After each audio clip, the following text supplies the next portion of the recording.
nos vas a facilitar, porfa, el modelo a seguir para el resto de los punticos? Sí, señora, vamos a compartir un segundo protocolo que incorpore las preguntas puntuales y es el entregable, básicamente, y está muy ajustado también a lo que hemos venido trabajando en esta segunda parte. O sea, todo lo que vimos en la clase pasada acerca de la caracterización básica del producto, acerca del análisis de la oferta y el análisis de la demanda, si recuerdan bien. Las preguntitas son más o menos las mismas que están ahí donde yo les puse aspectos a tener en cuenta. Y así va a ser también con lo que trabajamos hoy y así va a ser también con el resto de las asignaturas. La novedad para este segundo corte está en que vamos a dar más tiempo para acompañamiento, más tiempo para asesorías, con el ánimo de que puedan trabajar ustedes con más antelación y que tengamos más tiempo para hablar cada caso individual. Listo, profe, muchas gracias. Vale, con mucho gusto. Viviana, ¿tienes una pregunta? Profe, sí, una inquietud con relación al trabajo que entregamos, este corte que terminó. ¿Lo que se entregó ya se entregó o cuando se haga la entregable de este segundo protocolo se debe corregir y entregar un solo trabajo completo? Esa es una buena pregunta, Viviana, y qué bueno que pones el contexto porque yo trato de no, digamos, revisar de manera acumulada los trabajos, sino que trato de concentrarme en cada una de las entregas en particular. Sin embargo, sí les pido a todos los estudiantes que en la entrega que hagan incluyan lo que trabajaron en la anterior, ¿sí?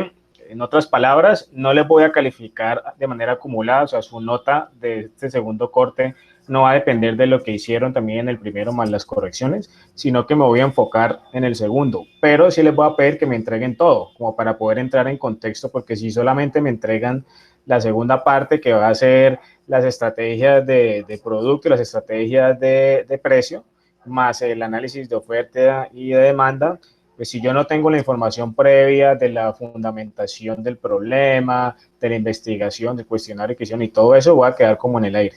Entonces, en síntesis, me entregan sí todo, pero las correcciones que les sugerí en los comentarios, esas ustedes las harán a discreción, como ustedes prefieran. Yo no voy a entrar a revisar corregido para volver a calificar esa primera entrega, sino que voy a enfocarme en los temas concretos para el segundo corte. Ok, Viviana. Listo, profe. Sí, sí, señor. Muchas gracias. Bueno, muy bien. Bueno, yo creo que ya le di compartir. ¿Ustedes están viendo esta presentación? Se dice marketing, mix de mercado. Sí, profe.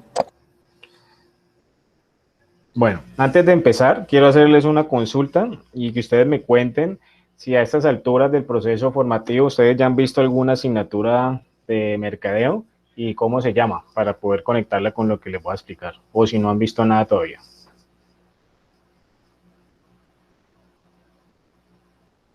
¿Mm? ¿No han visto ninguna asignatura todavía de mercadeo? Sí, profe, yo alcancé a ver una, pero la verdad no recuerdo el nombre y eso fue por allá como en primero, creo que fue. Pero sí tengo también bases con relación a eso y otros cursos adicionales, entonces no sé, es eso por lo menos por mi parte.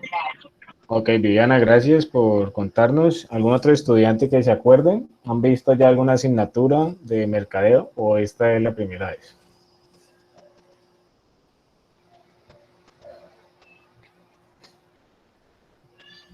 Bueno, yo asumo entonces que estamos como arrancando de cero, ¿cierto? Como que no hemos tenido la oportunidad todavía de trabajar una clase de marketing con algún profe que nos hable única y exclusivamente de eso, porque esta asignatura es una mezcla, ¿no? Aquí estamos viendo temas de formulación, estamos viendo temas de mercado, ¿sí?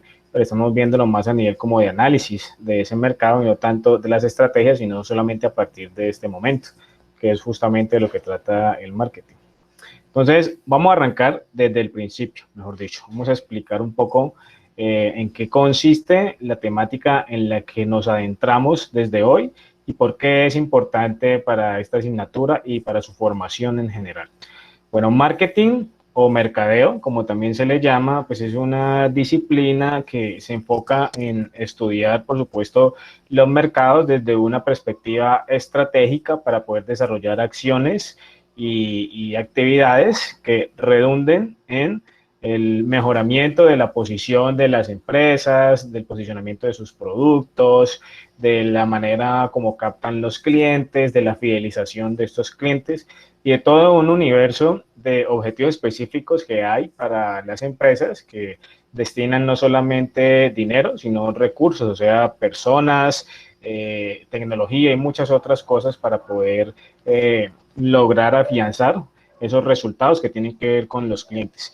Y de aquí se deriva el concepto de mix de mercado, ¿sí? Que son una manera estructurada de entender esas acciones y que se clasifican en algo que se llaman las P's, ¿sí? O las 4 P's, que es algo que vamos a abordar también hoy. Si somos un poco, digamos, más amplios, tendríamos que hablar de que no son 4 P's, sino 8 P's, pero normalmente cuando uno está hablando de productos o servicios básicos, pues se enfoca en las famosas 4 P's o el plan de mercado o mix de mercado, como también se le llama. Entonces, hoy trabajaremos en detalle ese concepto y arrancaremos con la primera de las P's, que es la que se refiere al producto. Bueno, les acabo de dar como una definición de marketing propia que yo he construido a lo largo de mi experiencia y de la información que he recogido. Pero aquí les comparto también una definición mucho más como formal, creada por la Asociación de Marketing Americano, que es la que concentra, digamos, buena parte de la generación de esos conceptos y, digamos, tienen como la potestad para poder emitir estas definiciones más universales.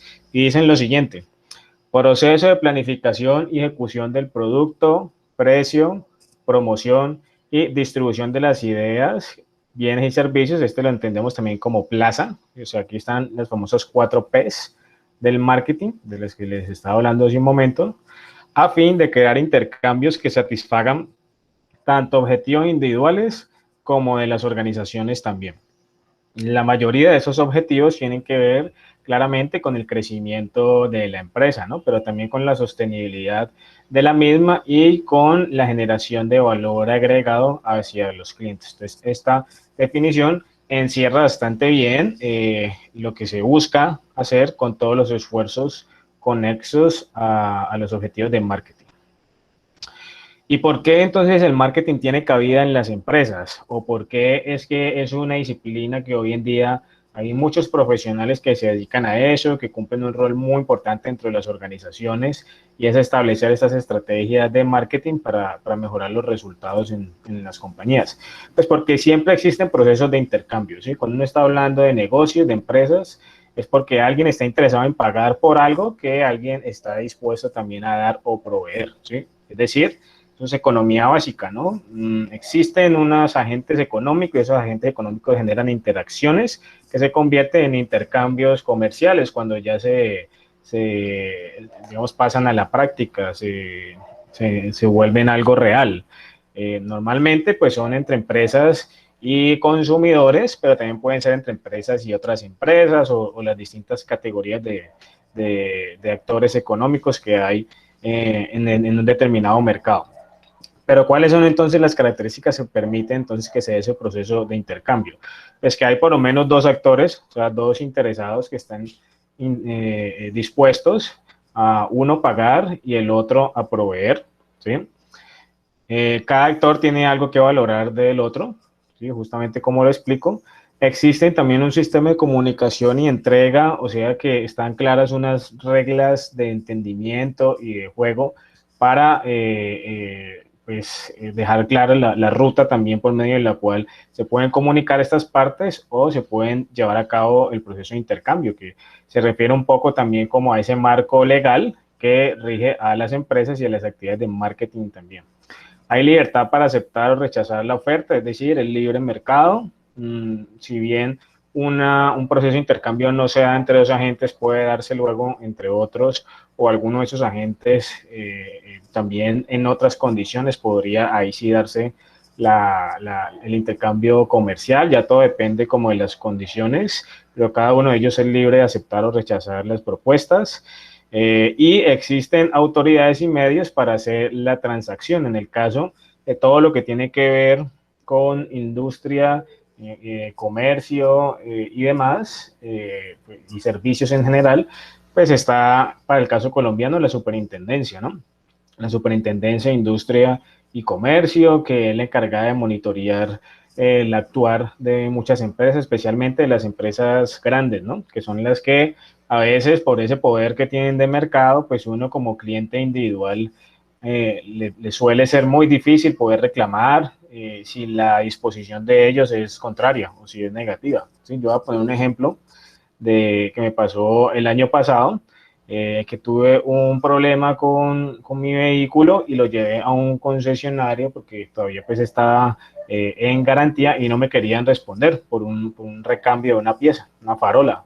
Y me tocó como emprender todo ese proceso con la superintendencia de hacer una demanda, de demostrar que estaban siendo como vulnerados mis derechos como consumidor, que no había una respuesta óptima por parte de la compañía, pues el concesionario y fabricante del vehículo, y luego de unas etapas que se dieron, pues terminamos, porque yo estaba como parte también en ese proceso, terminamos asistiendo a una audiencia de conciliación donde me dio la superintendencia por medio de un juez que es específico para juzgar ese tipo de inconvenientes comerciales, y me terminaron dando la razón para que me hicieran el cambio por garantía de lo que yo estaba solicitando. Ahí pasaron casi 2 años de ese proceso, pero pues realmente lo que uno comprueba es que sí existen unas autoridades y unos medios para garantizar ese proceso de intercambio.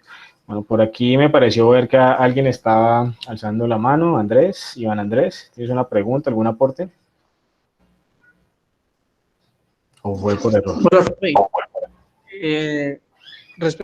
Respecto a lo que usted menciona frente a la superintendencia, también un caso específico así como el suyo, en el cual era por vehículo. En este caso mi moto, no me respondieron, me hicieron un daño en la revisión mecánica, en la revisión que ellos hacen por garantía. Sí.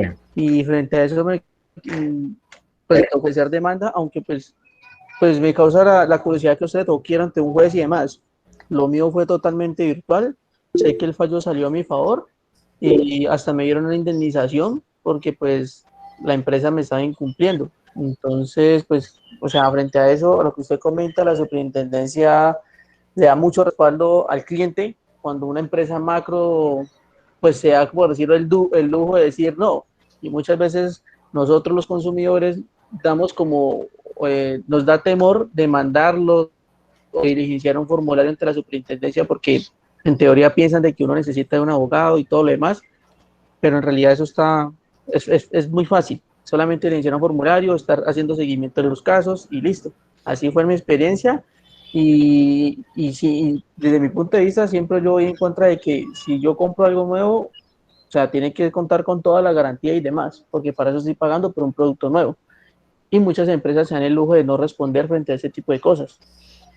Así es, Andrés. Y mire que lo que tú mencionas y el ejemplo que colocas tiene todo que ver con la clase de hoy, porque no solamente estamos hablando de los productos o servicios como tal de las empresas, sino de las actividades o estrategias que hay detrás de todo eso, y entre esas están, por supuesto, las que tienen que ver con garantías, con la postventa, con esa atención al cliente para no vulnerar sus derechos. Obviamente hoy no abordaremos todo ese abanico de estrategias que pueden resultar a partir de las 4 P's, sino que nos vamos a enfocar en una de ellos y entendiendo las generalidades también de qué es el marketing para poder luego ir hacia lo específico.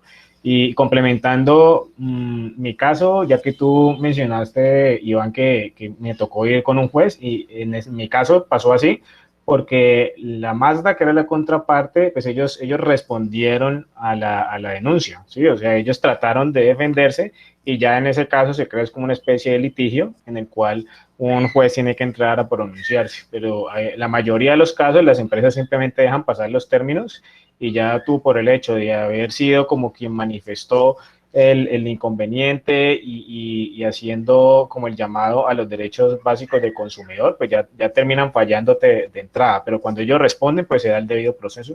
En mi caso funcionó así. Ah, bueno, profe, ahí sí ya comprendo. Sí, porque yo al ver que ellos me dijeron no, yo fui directo con la superintendencia y ya con eso ya recibí pues todo el apoyo de parte de ellos. En la mayoría de las Una veces se consulta, resuelve así. una consulta, profe. ¿Frente a la superintendencia hay otra entidad que vigile la superintendencia frente a los términos de respuesta de ellos o no hay ninguna otra entidad que los vigile a la superintendencia? Pues ellos son como la entidad regulatoria, ¿no? Por encima de ellos estaría tal vez el Ministerio de Industria, de Comercio, Industria y Turismo, eh, que también ejerce como esa función de regulación, pero no tan específica o no tan general como lo hacen en muchos casos la superintendencia, que tiene, digamos, dentro de sus aspectos misionales más específicos, el representar también, sí, al Estado, pero garantizar el cumplimiento de los derechos básicos del consumidor. Entonces, tal vez encima de ellos estaría el ministerio que está encargado pues de ese tema. Ah, listo, profe, gracias. Muy bien. Viviana, ¿tienes un aporte a dar? No, profe, tengo una inquietud. Dime. Cuando uno tiene un problema, una queja, ellos son el mecanismo encargado de darle respuesta o regular a la empresa que me tiene que responder. ¿Así es? Sí, tú cuando vas a buscar, digamos, algún tipo de pronunciamiento hacia la superintendencia, inicialmente tienes dos opciones. Uno puede hacer como una denuncia o una demanda. La demanda es cuando te afecta personalmente y tú, digamos, estás sufriendo como unos perjuicios que se generaron a partir de eso, como el caso de Iván y el caso mío, que ahí lo que hace uno es demandar. Pero una denuncia sí es cuando tú en tu legítimo derecho ciudadano viste que hubo una mala práctica de una empresa o que se aprovecharon de algún cliente o que algo no funcionó bien y puedes denunciar pues de manera libre esa situación y eso le hacen seguimiento. Ellos tienen unos términos para dar respuesta en días, que la verdad no lo recuerdo, pero que son bastante estrictos y uno creería que eso pues no se ciñen tanto a esos tiempos y la verdad es que sí, están en contacto contigo y además una vez que has como sacado adelante el conducto regular de establecer la demanda o la denuncia o los pasos que se llevan a cabo. Es más, digamos, como por extraño que suene, es más pasiva la participación como de las empresas. Normalmente las empresas, cuando alguien las demanda o las denuncia, la mayoría prefieren como dar el brazo a ceder y responder a lo que les pide la superintendencia y no embarcarse como en litigios o en cosas más complejas, porque eso tiene desgaste, ¿no? Y además tienen que disponer de un equipo jurídico para eso y demás. Entonces, la mayoría más bien dicen, no, sí, dejemos vencer los términos y más bien cuando la superintendencia nos mande ya la solicitud, nosotros le respondemos al cliente y ya, normalmente funciona así. Profe, qué pena, no, ya, creo que me quiero quedar con la inquietud, pero entonces, independientemente tenga uno un producto o un servicio, es con ellos y la superintendencia financiera sería con las entidades bancarias, sería así, serían como dos organismos. Sí, pero no, la superintendencia bancaria no solamente es para los bancos, es también para todas las entidades que realicen actividades financieras, como fiducias o intermediarios bancarios y todos esos son regulados por ellos. Mientras que la superintendencia de industria y comercio, pues es todos los demás que están por fuera de como de ese segmento, ¿no? ¿Por qué se separan de esa forma? Porque el tema bancario es mucho, digamos, más crítico y por el tema de manejo del dinero requiere como un seguimiento más propio específico que lo realiza esa otra superintendencia. Listo, profe, perfecto, muchas gracias. Vale, de todas formas, sí hay muchas otras superintendencias, ¿no? La superintendencia de sociedades y otras más, pero pues eso ya sería motivo como una clase de pronto de marco legal o de aspectos legales, y es interesante, ustedes la van a tener. Yo, de hecho, hace algunos años dicté esa clase en la cual uno habla más de cerca conceptos que tienen que ver con la formalización de la empresa y los requerimientos legales y demás, y ahí se aborda también como lo de los entes reguladores. Pero sí, ya digamos que hay unos que son mucho más especializados que otros, pero el que aborda la mayoría de los casos es el de industria y comercio. Bueno, entonces continuamos con la explicación. Ya sabemos qué es entonces la definición básica de marketing. Creamos una discusión chévere también ahí alrededor de los organismos de regulación y demás. Permítame, yo coloco por aquí una participación que se me ha olvidado. Viviana, ¿tu nombre completo cuál es? Cindy Viviana Estrada, profe.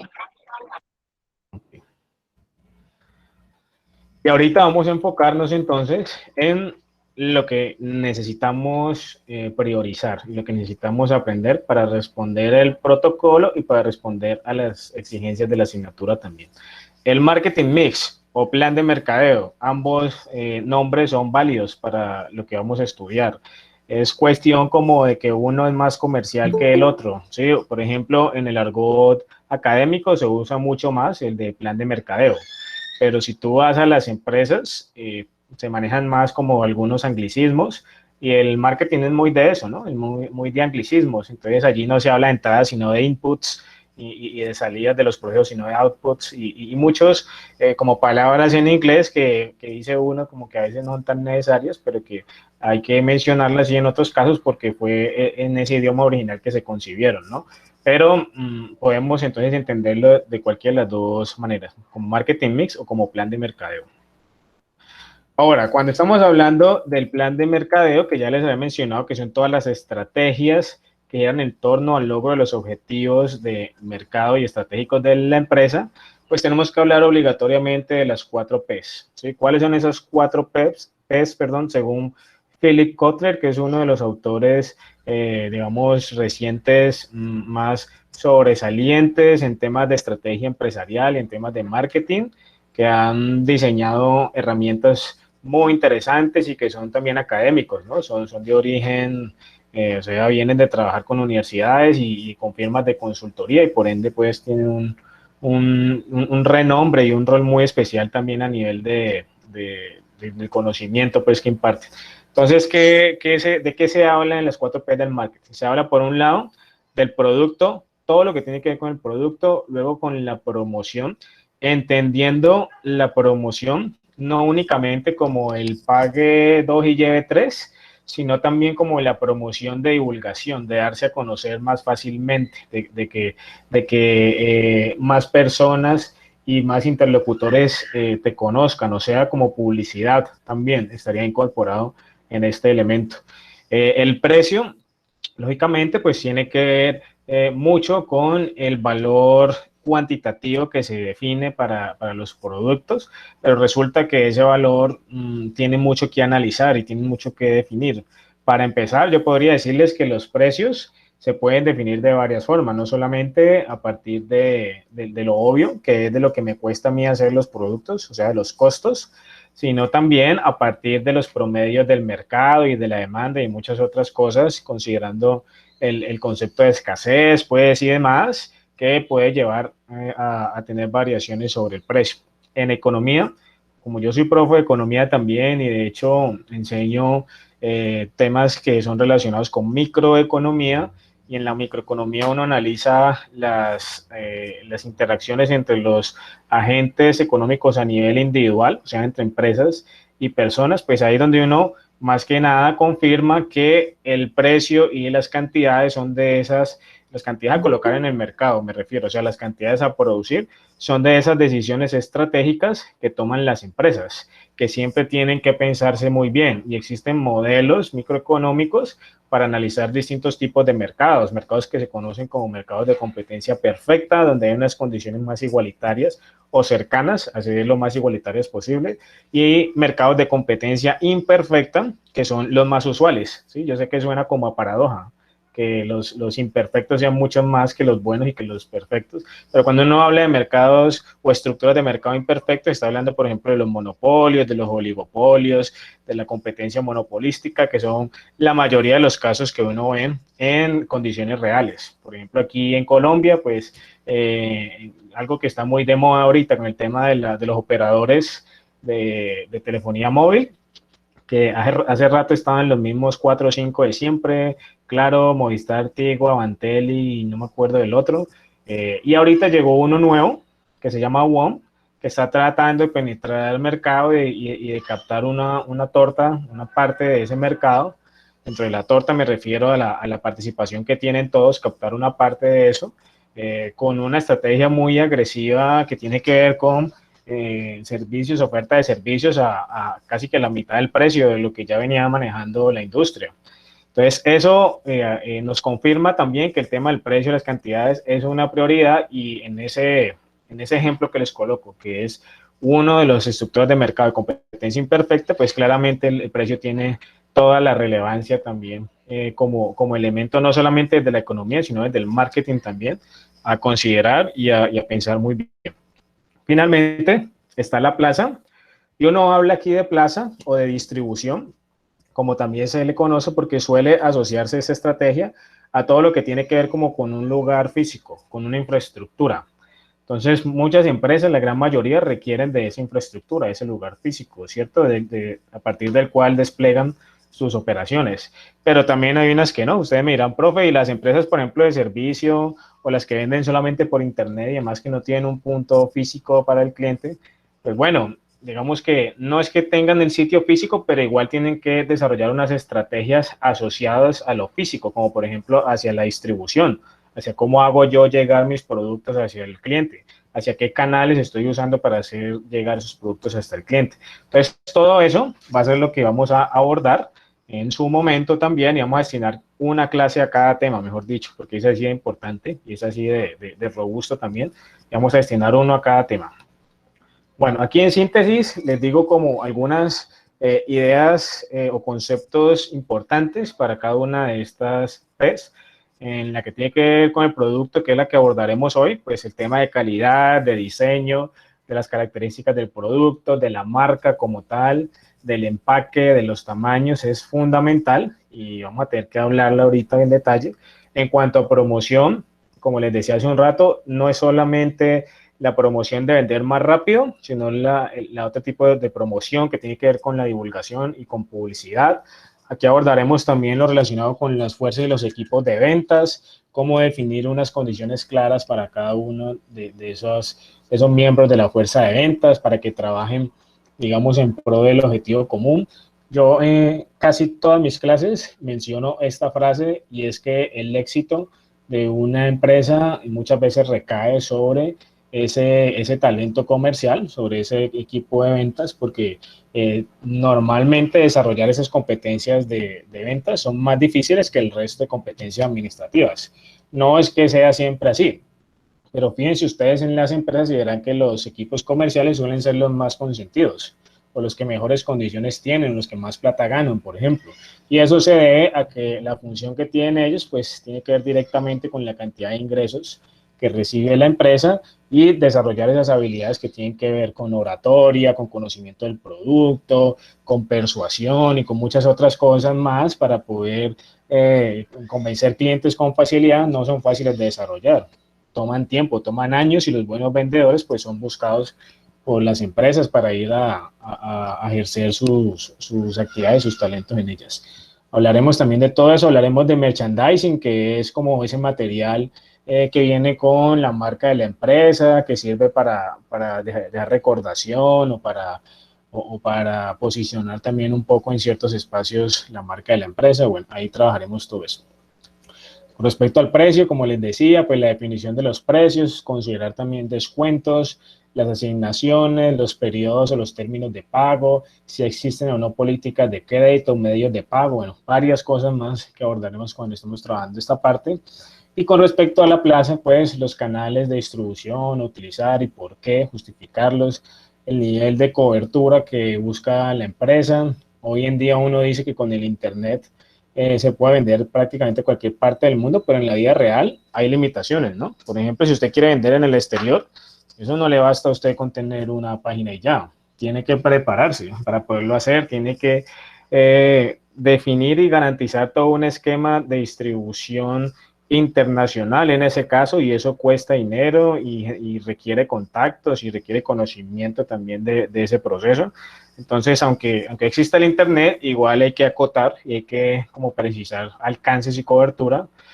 También hablaremos de temas de inventario, de transporte y, bueno, algunos otros más que tienen en torno a ese tema. Entonces, de manera general, de aquí proviene la importancia de las 4 Ps, y por eso es que es una disciplina derivada de la administración que tienen toda la aplicación y toda la actualidad. Y de hecho, varios de ustedes es posible que de aquí en adelante, cuando se gradúen y demás, y empiecen a ampliar esa experiencia profesional, se vayan como enfocando en ese tema, ¿no? Así como pueden haber otros que se enfoquen, yo qué sé, en talento humano, otros se pueden estar enfocando en la parte contable o financiera, y otros se pueden enfocar en esta parte de mercadeo, que también tiene gran relevancia en las organizaciones. Bueno, entonces aquí tengo una infografía que nos muestra un poquito lo que permite en el largo plazo, y como uno de los objetivos primordiales, ese mix de producto que trabajaremos, que les acabo de explicar, ¿cierto? ¿Por qué es importante? Porque cuando uno diseña correctamente estas estrategias, permiten llevar a cabo el proceso de segmentación que permite acercarse o abordar correctamente eso que hemos definido como mercado meta u objetivo. Los que se acuerdan, la clase pasada que estuvimos hablando de la definición de los distintos tipos de mercado, que hablábamos del mercado potencial, que hablábamos del mercado específico y luego el mercado meta. Entonces, el mercado meta es al cual yo aspiro ya llegar con mis productos o servicios, que es una porcioncita muy pequeña de los otros dos, que son, digamos, un universo más grande. Entonces, esta es la manera, ya como en la práctica y con acciones y estrategias concretas, uno dice que va a llegar a ese mercado meta. Mientras tanto, solo estaríamos haciendo análisis y deliberaciones como hasta el momento, de que quisiéramos llegar a ese porcentaje, pero no estamos planteando estrategias de cómo lo vamos a lograr. Entonces, con el mix de producto, con el plan de mercadeo, es que uno logra eso. Bueno, entonces el plan de marketing se trata fundamentalmente de responder a una pregunta: ¿hay suficientes consumidores interesados en el producto o servicio para que sea rentable su venta? Hay también, digamos, otras preguntas asociadas que tienen que ver con el interés que se puede crear, con cómo y cuándo se vendería, con los ingresos que suponen esas ventas, pero adivinen qué. ¿Por qué hicimos primero el ejercicio de investigación de mercados? Pues porque allí hay insumos también muy interesantes para recoger y para ya hacer afirmaciones no infundadas, sino fundamentadas en esas respuestas que les dieron a ustedes los clientes potenciales, y que tienen un mayor sustento y un mayor nivel de credibilidad. Por eso nunca podríamos hacer el ejercicio al contrario, porque entonces estaríamos primero suponiendo y pensando en algunas ideas que luego tendrían que ser como convertirse en hipótesis y ser comprobadas. Pero el ejercicio correcto es uno primero investigar y cuestionar o preguntarle a ese mercado, para luego, sí, a partir de esa información, construir las estrategias y las actividades que más convengan para poder llegar a ese mercado meta, a ese mercado objetivo. Y eso que así todo no hay garantía de nada. O sea, por más que conozcamos eso, igual van a haber muchas estrategias que no funcionan, que en la vida real no son tan fáciles de llevar a cabo, o que simplemente no se pueden hacer o no conviene para la empresa y no se pueden llevar a cabo en el momento. Bueno, vamos a empezar con la P de producto, que es el tema en el que nos enfocaremos hoy. ¿Qué es el producto? Si recuerdan, la clase pasada estuvimos hablando unos minuticos y definimos como la caracterización de acuerdo a las tipologías o a la taxonomía de los productos, ¿no? Pero aquí vamos a hablar ya de manera más concreta qué es lo que uno tiene que hacer, qué es lo que uno tiene que definir cuando está pensando en sus productos o sus servicios, porque aquí generalizamos, ¿no? Estamos hablando es como de la oferta de su empresa, en este caso, de qué es lo que vamos a vender. O sea, qué es lo que vamos a producir primero y luego qué es lo que vamos a vender. Entonces, ¿qué es el producto? Es la opción elegible, viable y repetible que la oferta pone a disposición de la demanda para satisfacer una necesidad a través de su uso o consumo. Básicamente es lo que yo quiero entregar al cliente y que es el objeto del intercambio comercial. Ahora, esos bienes, como ya lo intuyen, pueden ser o bienes o servicios. Esos productos, perdón, pueden ser o bienes o servicios.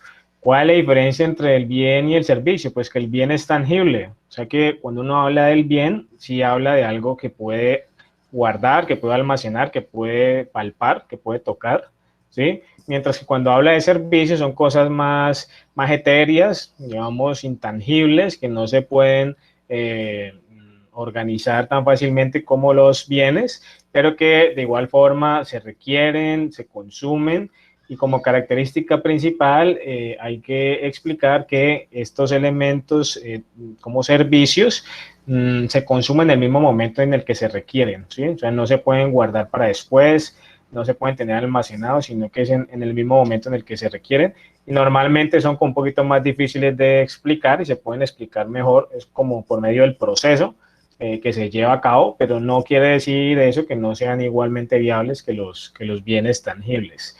De hecho, hay empresas que combinan ambos, tanto venta de productos tangibles como también servicios relacionados a esos productos, y es totalmente viable y aceptable. Bueno, aquí viene entonces la primera anotación importante. Creo que hay un micrófono abierto. ¿Alguien quiere aportarnos algo, alguna pregunta? ¿No? Bueno, entonces continúo.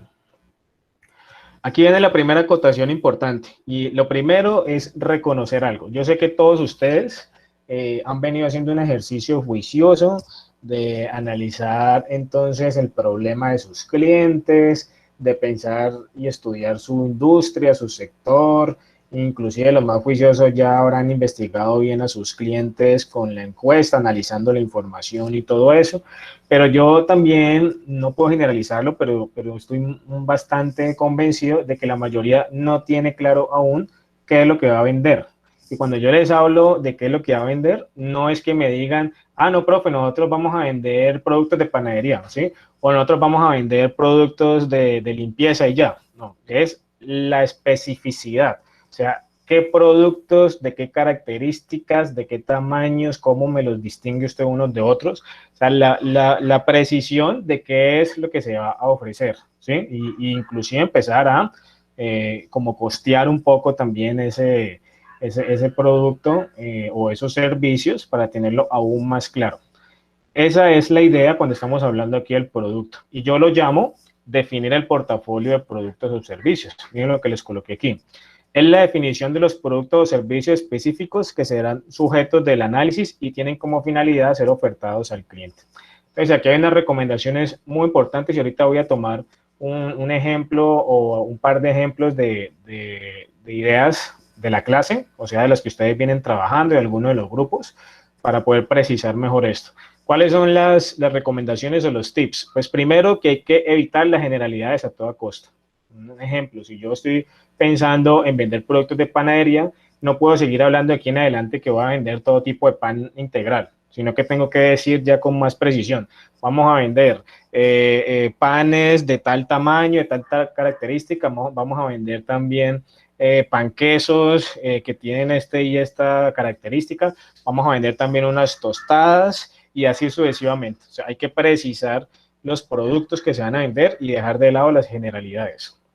Otra recomendación muy importante es que por más convencidos que estén ustedes del producto muy bueno que tengan, del producto innovador que seguramente tienen, nunca es buena idea dejar en un plan de negocio, en este caso en un estudio de mercado, un único producto, ¿sí? La razón es que es muy alto el riesgo para la empresa de manejar un único producto dentro de su portafolio.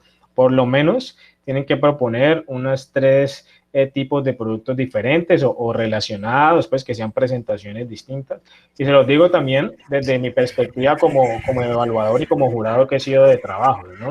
También me presentan un proyecto en el que solamente hay un producto que es una cosa innovadorísima, pues, y que es disruptiva.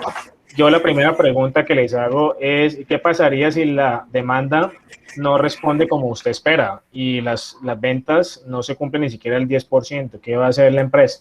¿Sí? Y ahí, Profe, dame un segundo, termino la idea y ya te doy la palabra. Y ahí en ese caso se vuelve, digamos, un problema para el equipo formulador del proyecto, de la idea, porque tendrán entonces que empezar a buscar como estrategias ahí para tratar de convencer al interlocutor de que ese producto sí funciona, cuando lo correcto es que hay que diversificar el riesgo, ¿sí? Entonces, ¿cómo diversifica uno el riesgo? Pues generando otro tipo de productos que tienen una aceptación más clara parte de los clientes, por lo menos eso se estima, o sea que los pueden comprar más fácil y que aunque sean más económicos o aunque sean más tradicionales, les pueden garantizar como esa sostenibilidad o ese flujo de caja, o sea, ese efectivo que necesita la empresa para garantizar su sostenibilidad, y esa sería una respuesta más correcta hacia la pregunta que yo les planteo. Listo, ahorita sí, la persona que quería hacer una pregunta. ya, profe. También cuando tú dices que lo de los productos, solamente sacar como 3 y eso, pues en mi opinión, ¿no? Tampoco sacar demasiados productos porque a la hora de como ofrecer el producto no va a tener demasiada variedad y por lo menos en mi caso que es un restaurante, la persona va a tener como que, Dios mío, ¿qué hago? ¿Qué puedo consumir? Muy bien, Ingrid, creo que has dado en el clavo y ahí te me adelantaste un poquito como al comentario siguiente que yo iba a hacer, y es que no puede ser ni uno, pero tampoco pueden ser infinitos o Muchos. Porque es que Exactamente. cuando hay un portafolio demasiado grande, o por lo menos, pues mi papá ya tiene el negocio como tal, una carta demasiado de pronto amplia, lo que va a hacer el cliente es que va a empezar a dudar o va a empezar a comparar. Entonces, no va a ser interactivo para el cliente ver una carta tan amplia, o por lo menos lo que sea un servicio o algo, no dice, pero si escojo esto, no me brinda esto, empiezan como comparaciones de los mismos productos y al fin no saben ni qué consumir. Y resulta, uno de ser humano es como muy indeciso. Y entonces uno Le saca resulta el peor a escogiendo las cosas. lo que no quería. No hubiera pedido esto. O sea, Ujú. lee todo eso, se enreda, se confunde para decir, hubiera pedido otra cosa. Sí, lo que tú dices es totalmente cierto y me gusta que lo dices como desde la experiencia por la empresa familiar que conoces y también, digamos, porque desde la teoría también funciona así y esa es la recomendación que yo les hago. Y por eso aquí abajo dice apuestas y renuncias estratégicas. ¿Con qué tiene que ver eso? Tiene que ver con que uno no puede en primera medida apostarle a un único producto por el motivo que ya les expliqué, pero tampoco puede tratar de abordar tantos porque se estarían generando un problema futuro del cual se van a arrepentir. En términos reales pasa lo que acaba de explicar Ingrid, que se genera una impresión confusa hacia el cliente de los productos. Pues, recuerden que el cliente no conoce tanto los productos ni el negocio como usted, entonces a él hay que facilitarle la toma de decisiones. Adicionalmente a eso, si ustedes van a construir un proyecto y tienen un portafolio de 20, 30 productos diferentes, esperen y verá que les toque costear todos esos productos y correr un modelo financiero en el que consideren toda esa cantidad tan grande de productos, va a ser inmanejable. Entonces, mi recomendación es que aquellos que tienen una oferta diversificada manejen por ahí unos 5 tipos de productos, o hagan este otro ejercicio estratégico que es definir líneas o unidades de productos, ¿sí? Que también es una forma interesante de poder organizar este tema. ¿Qué es una unidad o una línea de producto? Es un grupo de productos que tienen unas características similares entre ellos y que me permite a mí como agruparlos y trabajarlos de manera así conjunta. Ejemplo, volviendo al tema de panadería. Si resulta que yo en la panadería no solamente voy a vender pan, sino que además voy a vender también unos productos de repostería, voy a también a vender unos productos que son más como de insumos o materias primas como para que los preparen en casa, pues yo ahí tengo claramente 3 líneas distintas y dentro de cada una de esas líneas puede haber 2, 3 o 4 subproductos y es válido, ¿sí?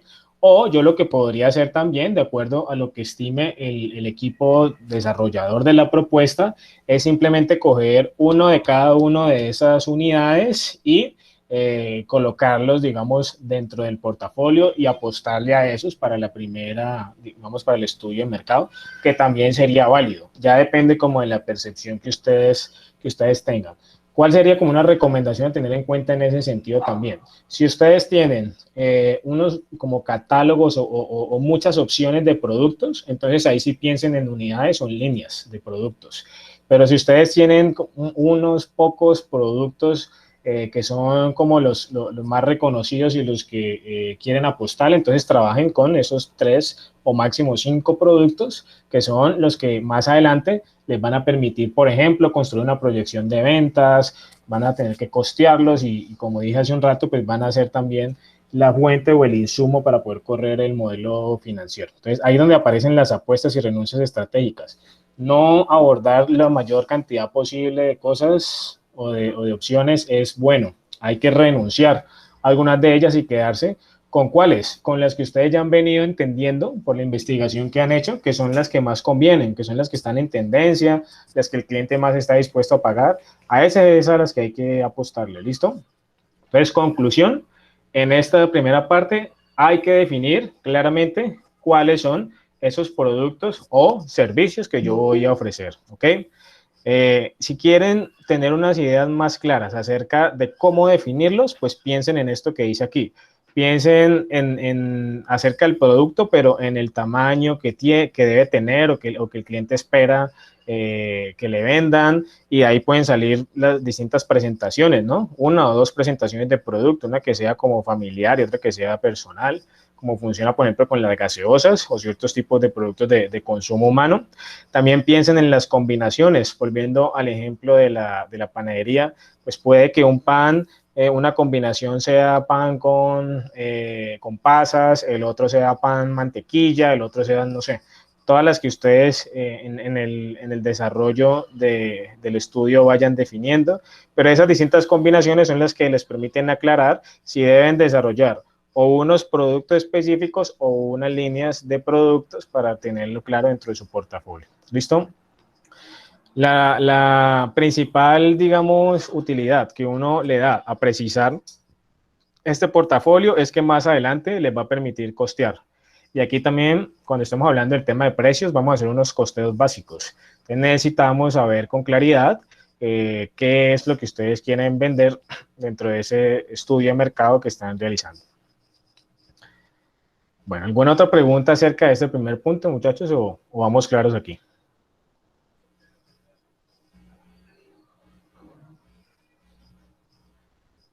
Bueno, asumo por el silencio que vamos claros para continuar. Espero que sí.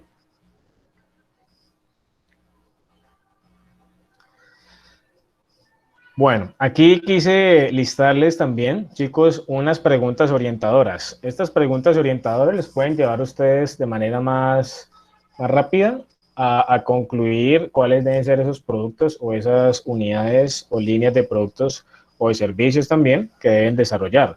Por ejemplo, ¿qué pregunta le harías a tu prospecto de cliente para despertar el interés de tus productos o servicios? ¿Qué beneficio obtendrán tus clientes en el momento de comprar tus productos y servicios? ¿Por qué tus clientes querrían comprarlo? 3 razones, ¿sí? ¿Qué están comprando tus clientes? Si estatus, confort o prestigio.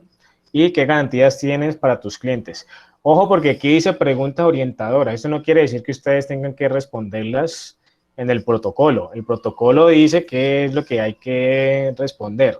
Estas preguntas es para que ustedes no sientan como que están partiendo de cero, como que el profesor no nos indica en qué tenemos que empezar a pensar primero. Si yo quiero definir ese portafolio, pues aquí les estoy dando las preguntas que pueden ayudarlos a tener ese enfoque, a pensar entonces en cuáles son los productos que más pueden servir, partiendo también, como lo dije hace un rato, de los resultados de la encuesta que han venido adelantando. Bueno, profundicemos un poco más en las características de los productos y servicios. Listo, aquí tengo una fotico de muchos de los productos que hemos consumido y seguimos consumiendo, pues, y que son normales para nosotros. Y aquí quiero hacer precisión de que cada uno de esos productos se le puede analizar distintos elementos, ¿sí? Todos son bienes tangibles, ¿no? Como lo ven ahí, todos, digamos, los compramos, los podemos almacenar. Como ustedes ya saben, algunos son perecederos y otros no, ya más o menos saben, en el caso de los que son de consumo humano como estos, pero nunca nos hemos puesto a pensar qué contiene o qué elemento y qué elementos hay que definir dentro de un producto a la hora de estudiarlo y definirlo. Entonces, lo primero es los materiales que lo componen. Entonces, si yo voy a vender como algún tipo de galletas nuevas, no Oreo, pues, sino unas galletas que pueden ser, a ver, digamos algo así como unas galletas integrales o para la digestión, o que sean como un snack saludable, algo así. Entonces yo lo primero que tengo que pensar es en definir los materiales que lo componen. Si tiene trigo, si tiene azúcar, si tiene algún conservante, si tiene cualquier otro elemento en su producción, hay que mencionarlo aquí, ¿sí? En el diseño, aquí estamos hablando del diseño del producto, no el empaque, sino el producto como tal, o sea, la forma que tiene, las características físicas de si es triangular, si es circular, si es rectangular, si es macizo o si es denso, pues me refiero, o si es esponjoso o qué características tienen, ahí tendrán que definirlo en términos de diseño. También lo que tiene que ver con la tecnología, o sea, si utiliza, digamos, algún tipo de tecnología o si se requiere algún tipo de tecnología especial para su producción, por ejemplo, unas máquinas especiales, o si se necesita algunas prácticas o alguna certificación en especial para poderlo lograr, ahí hablaremos de eso. La calidad de los productos, aquí estaríamos hablando de estándares mínimos, o sea, de qué es lo mínimo que se debe garantizar para que ese producto sea funcional. Si son productos para consumo humano, mucho más, ¿no? Si son, por ejemplo, algo de gastronomía, pues aquí hay que definir unos estándares de asepsia, por ejemplo, ¿sí? O de salubridad mínimos que se respetan en ese producto. El tamaño también, o las presentaciones, aquí habrá que definirlo, de acuerdo a qué, a ese análisis estratégico que ustedes están haciendo. Y esta última parte que habla de la diferenciación es algo que ya hemos trabajado en otros momentos y es qué lo hace distinto, cuál es como la innovación o alguna característica especial en comparación con los de los clientes que valga la pena como resaltar de este producto. Estas que ustedes ven aquí sí están incluidas dentro del protocolo, o sea, a esto sí tendrán que dar respuesta. De esos productos, cada uno de esos productos que ustedes definieron, si son todos tangibles, entonces hable de cuáles son sus materiales, cuál es su diseño, la tecnología utilizada, calidad, etcétera, etcétera. Y si lo que nosotros vamos a prestar son servicios, pues hay que hacer más o menos el mismo ejercicio, pero adaptado hacia su naturaleza, ¿sí? Como son intangibles, entonces no podemos hablar de empaque, por ejemplo, porque no se puede empacar, pero sí podemos hablar de la cobertura que tiene, de los beneficios que este representa, de la tecnología que se requiere para poderlo prestar, de los estándares de calidad también, de los términos y condiciones que son los acuerdos básicos que hay entre cliente y empresa para poder prestar el servicio, y también la innovación, que ya lo decíamos, comparativamente, que me hace distinto a mí con la competencia. Bueno, creo que alguien está levantando la mano. Bueno, no. Entonces continuamos. Pues creo que tiene una pregunta en el chat, si no estoy mal. Es en el chat, listo. Valentina dice, para un producto facial, ¿qué calidad se tendría, profesora? ¿A qué calidad se refiere? ¿Los estándares que lo avalan? Es correcto, o sea, cuando hablamos de calidad para un producto que inclusive es sujeto de registro INVIMA, ¿no? Como son los cosméticos, que son inclusive mucho más altos que unos estándares mínimos, los que ustedes deberían analizar ahí, ¿sí? O sea, ¿qué características deben tener esos productos para garantizar que son de buena calidad, que son duraderos, que no van a generar efectos adversos o colaterales sobre sus usuarios? Y si quieres conocer un poquito más acerca de qué se necesita definir ahí, yo te invito a que le des una investigada al tema de los requisitos para el registro INVIMA, por ejemplo, ¿sí? Que ahí el INVIMA define todas unas pautas y unos requerimientos que no son fáciles de lograr, obviamente, ¿no? O sea, para poder garantizar eso, hay que hacer unas inversiones y hay que garantizar varias cosas en el producto. Yo por eso les hablo de estándares básicos de calidad. Lo que pide el INVIMA no son estándares básicos, son estándares altos de calidad para los productos, pero sí puede sacar ideas allí de qué es lo que se debe garantizar con el producto, sobre todo en su proceso de producción, al momento de fabricarlo, para demostrar que cumplen con unos estándares de calidad. Bueno, aquí les muestro este Play 4 porque quiero transmitir la idea de que hay unos productos que al tiempo se venden también con servicios complementarios, ¿sí? Entonces, en el caso del Play 4, pues es el producto, es un tangible, por supuesto, pero resulta que para uno poder jugar en línea y demás, pues tiene que pagar un servicio que es el acceso a la PlayStation Network, que es como una afiliación que uno paga para poder usar el servicio. Ajá. El PlayStation Plus. PlayStation Plus, correcto. PlayStation Network es como el sistema, PlayStation Plus es la membresía, sí. Entonces, si uno toma la opción de no utilizar el servicio, igual puede disfrutar del producto, pero no va a ser la misma experiencia. Entonces, lo que hace la compañía en este caso es venderle a uno como las dos cosas por separado. Ustedes dirán, uy, pero eso es como aprovecharse un poquito del cliente, ¿no? Pero pues es el modelo de negocio que bien se define y que funciona pues bastante bien y no son los únicos que siguen ese concepto, ¿no? Los mismos, por ejemplo, cuando tú compras un vehículo y te ofrecen los mantenimientos programados, ahí te están vendiendo servicios además de los productos. Y replica casi que para cualquier tipo, digamos, de producto también que pueda ser acompañado por algún servicio. Bueno, aquí algunos ejemplos de servicios o productos que no son como tan comunes, que son un poquito más, digamos, como difíciles de interpretar, pero que igual se venden, ¿sí? Entonces, por un lado están los eventos son intangibles, ¿no? Lo que uno disfruta ahí es la experiencia y por supuesto que se venden. O sea, cuando ustedes van a una fiesta, por ejemplo, una rumba, o cuando se podía ir, porque ahorita, y bueno, menos en este momento que estamos en el tercer pico de la pandemia, pero cuando se podía ir a una discoteca o organizar una fiesta de cumpleaños, cuando se paga, porque alguien se encargue de eso, un evento inclusive cultural o deportivo, eso es un ejemplo de servicio también. La venta de experiencias también, que tiene que ver como con experimentar momentos especiales, viajes, por ejemplo, o cosas así, también es considerada, digamos, de esos servicios como un poquito fuera de lo tradicional. Las personas que también venden sus habilidades y sus características a nivel de consultoría, por ejemplo, lo que uno vende es su conocimiento y la posibilidad de ponerlo en práctica para alcanzar unos objetivos puntuales.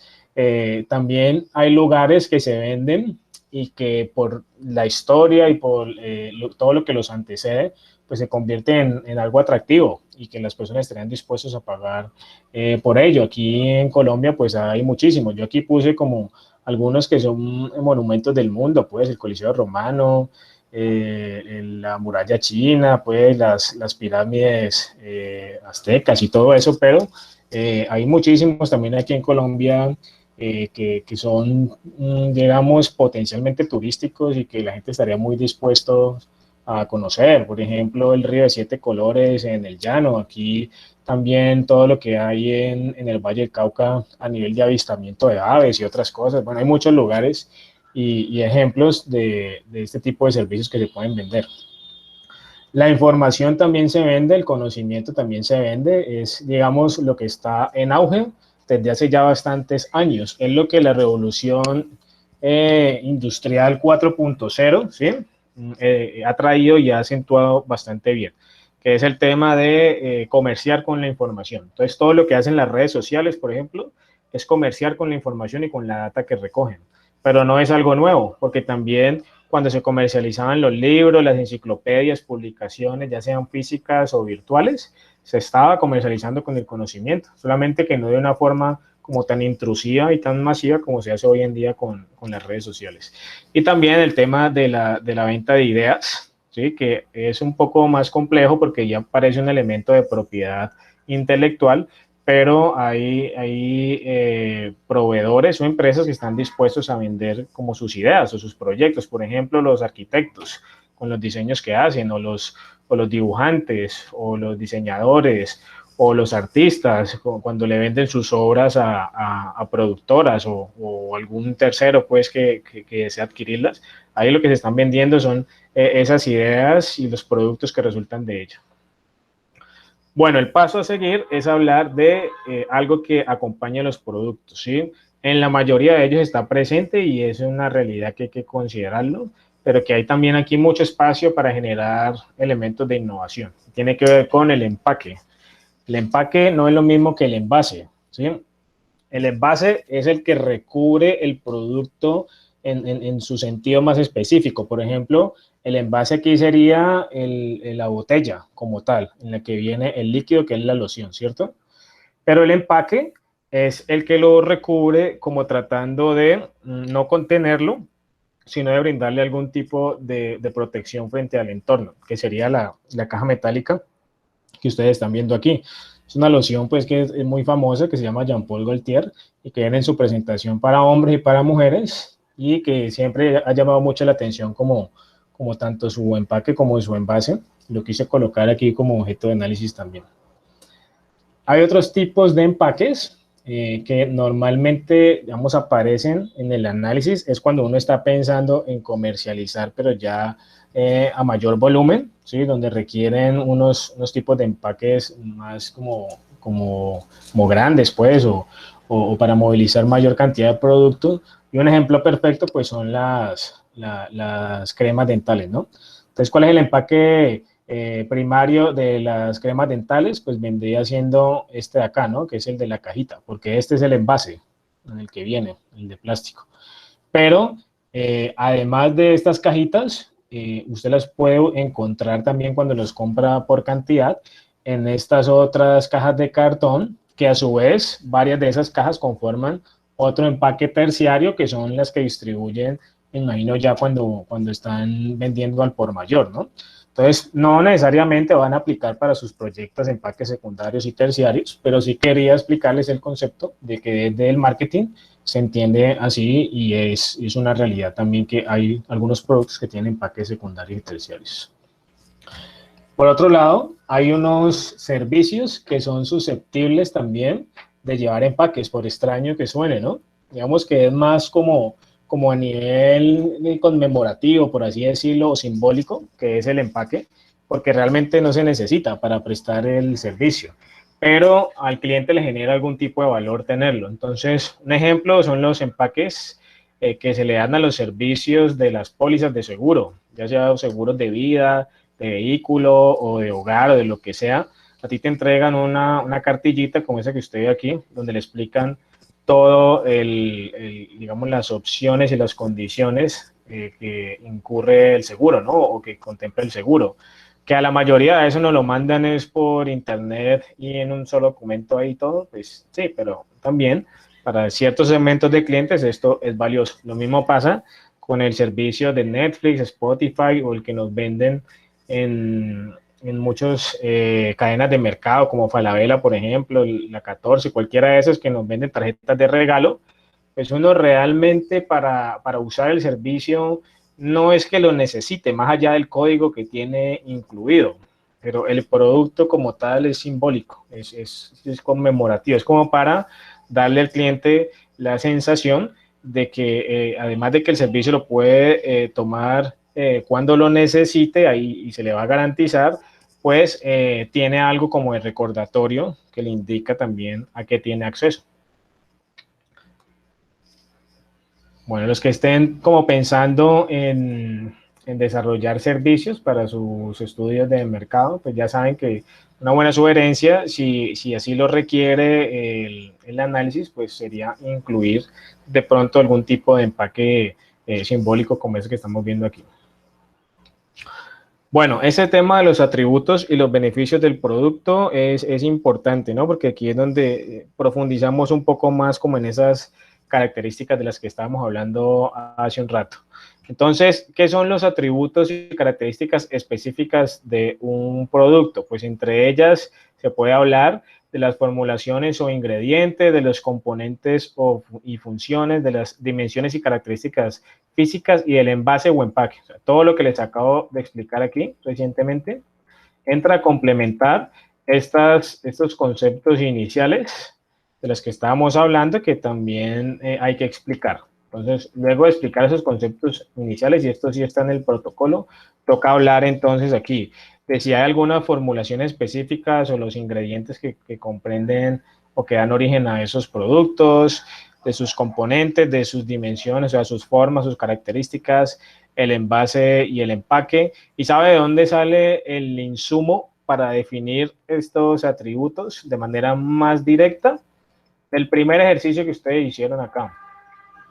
Al definir el portafolio, ustedes han tenido que pensar en eso, ¿sí? Y luego de que expresan claramente cuáles son los productos o servicios que han precisado, aquí, digamos, nos están recordando es a nivel del protocolo qué tenemos que explicar, qué tenemos que hablar. Y es lo mismo de lo que venimos analizando ya desde hace unas diapositivas, solamente que aquí se los estoy poniendo por escrito de que hay que mencionarlo en el protocolo. En el caso de los servicios, también generan una serie de beneficios, ¿no? Y algunos productos también lo hacen, no solamente los servicios. Esos beneficios vienen dados más hacia el tema de la experiencia que experimenta el usuario, ¿sí? O el cliente. Entonces, esos beneficios pueden ir por el lado sensorial, o sea, de los sentidos, lo que se le puede permitir experimentar con sus sentidos a esos clientes. Puede ir por el lado emocional, esos beneficios de sentirse bien, de sentirse alegre, de sentirse recargado, o por el contrario, de sentirse nostálgico, de sentirse, bueno, la sensación a nivel emocional que ustedes quieren transmitir, diría aquí. A nivel cognitivo, recuerden ustedes que lo cognitivo tiene que ver con el conocimiento, ¿no? Entonces, cuando uno está hablando de un beneficio cognitivo, es algo, un aprendizaje, es algo que para el cliente o el usuario se identifica claramente como un beneficio, algo que aprendió o que le sirve, digamos, para ir en adelante. Entonces, no necesariamente es que todos los productos tengan un beneficio para cada uno de estos. Yo a lo que me refiero es que si es sobresaliente y si vale la pena como mencionarlo de ese producto o servicio que ustedes ofrecen. Un beneficio de este tipo, pues pueden hacerlo. Los funcionales son los que los llevan a ellos a la consecución o satisfacción de sus necesidades, y los relacionales, pues como la palabra lo indica, son los beneficios que van más dirigidos hacia el aumento de sus contactos, de sus relaciones con otras personas, con otras empresas o con otros medios, ¿sí? Vuelvo y repito, no necesariamente tienen que existir beneficios para cada uno de estas que estamos analizando aquí, de sus productos o de lo que ustedes están construyendo. Son la definición teórica de los distintos tipos de beneficios que pueden existir. Ya ustedes analizarán si existen o no para sus productos o servicios particulares. Sí, William, tiene la palabra. Profe, de pronto ahí en la parte que usted menciona sobre las emociones, un ejemplo podría ser lo que hace Coca-Cola cuando hace su pauta publicitaria, pues creando como un ambiente familiar al tomar la Coca-Cola, o que en Navidad que colocan esos videos, pues de que hace que ese tipo de comercial reúna la familia o haga una especie pues como de enlace o algo emotivo en las personas, en los clientes. Sí, mira, William, me parece válido tu ejemplo. Lo que pasa es que para darlo a conocer, ese beneficio que se da a nivel emocional por medio de la Coca-Cola, arrancó como una estrategia publicitaria, ¿cierto? Que ellos institucionalizaron cada temporada navideña. Pero ya lo que genera en uno como consumidor, o por lo menos se lo digo desde mi perspectiva, de como yo lo he sentido, que si hay un beneficio emocional, es que cuando uno ve una Coca-Cola, por lo menos en esa temporada del año, uno siente como una sensación como como de familiaridad, como de paz, como de relajación, ¿sí? Y eso claramente se puede explicar allí como un beneficio a generar si está contemplado dentro de lo que ustedes quieren hacer y de lo que el producto logra también, ¿no? Entonces, sí, muy al lugar el ejemplo, pero en ese caso, pues va acompañado también de una estrategia publicitaria que iría por el lado de otra P que todavía no hemos analizado, que es la de promoción. Profe, también qué pena ahí intervenir ahí. Dime. Es que también por ahí leí, cuando estaba leyendo eso sobre la parte de la publicidad, sí, vi que se tocaba el tema del flash mode, no sé si de pronto lo conocen. El flash move, pues si no me equivoco, esos son como activaciones de marca, como cuando uno en vivo pone ¿cómo es que se llama? Un performance, que hay Sí, como una actuación allí que eso genera un impacto sobre la gente, ¿cierto? eso, profe, es eso. Aquí han generado varios flash mobs, más que todo en la parte como de secretaría y más que todo la parte de telefonía. Eso es lo que yo lo he visto. Eso es como una estrategia así que lo que hace es que atrapa a la persona como en ese ambiente pues como emotivo y como que lo atrapa en ese performance que hacen los que realizan el flash mob. Sí, está interesante el ejemplo y claro, eso también iría dentro de las estrategias de promoción que tú podrías proponer justamente para lograr ese objetivo de recordación, ¿sí? O de posicionamiento en esos clientes o en ese mercado al cual te quieres dirigir. Muy bien, William. Bueno, regálame un momento, yo te pongo un punto aquí. Continuamos. Bueno, entonces me faltan dos temas puntuales por explicarles, muchachos, que tienen que ver con el producto, por supuesto, y el primero de ellos es el ciclo de vida del producto. Resulta que los productos, independientemente de qué tan buenos o malos sean, tienen un ciclo de vida claro que siempre se da y que siempre se cumple, ¿cierto? Normalmente lo que se entiende en el marketing como el ciclo de vida del producto es como unas etapas que se empiezan a cumplir, que se tiene que pasar por ellas para poder, digamos, aprovechar o explotar todo el potencial que tiene el producto. Y se le llama así, se le llama ciclo de vida porque es una analogía que se hace con los seres vivos, ¿cierto? Entonces, primero hablemos de los seres vivos. Los seres vivos tenemos un ciclo de vida, ¿cierto? Entonces, nacemos, crecemos, nos desarrollamos, algunos se reproducen, llegan a su etapa de maduración, entran, digamos, a una etapa ¿cómo es que le dicen? Bueno, adultos mayores, en los cuales ya empieza como una especie de declive y viene pues ya, digamos, por el orden natural, el momento en el que morimos y, digamos, se acaba ese ciclo vital que tenemos todos los seres vivos, ¿cierto? Con el producto pasa exactamente lo mismo, lo que pasa es que tiene unas etapas un poco diferentes. Entonces, ¿cuál es la primera etapa? Supongan ustedes que van a lanzar un nuevo producto. Entonces, esa primera etapa arranca con la introducción, que es el momento en el cual se lanza y se empieza a dar a conocer ese producto, ¿sí? Luego, si tiene, digamos, una respuesta adecuada por parte del mercado y del público, se puede dar una etapa de crecimiento en la cual la demanda de ese producto aumenta y hay un periodo de popularidad ahí donde todo el mundo empieza a consumirlo y demás. Luego se va alcanzando una etapa de madurez, que es cuando ya la gente alcanza como cierto grado de saturación, ya el producto se conoce en todas partes, ya la mayoría de la gente lo ha consumido, puede que sea o no como de consumo prolongado, pero igual ya la gente, digamos, lo maneja y lo ha conocido desde hace mucho rato. E inevitablemente va a haber un momento en el que ese producto entre en una etapa de declive. Y el declive, dame un segundo, tengo la idea, ya te doy la palabra.